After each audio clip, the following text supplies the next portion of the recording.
مسلم أصح كتاب عند أهل السنة بعد القرآن، رواية تطعن بالنبي محمد صلوات الله عليه وعلى آله وسلم وتخالف القرآن، رقم الحديث 273، حيث يقول: كنت مع النبي صلى الله عليه وسلم فانتهى إلى سباطة قوم فبال قائما فتنحيت فقال: ادنه، فدنوت حتى قمت عند عقبيه فتوضأ فمسح على خفيه. هل تصدق أن النبي صلوات الله عليه وعلى آله وسلم يصدر منه هذا الفعل؟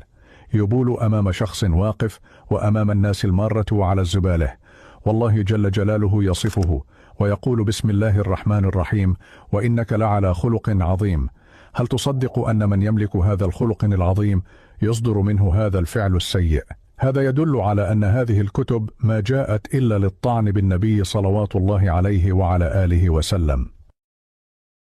جاء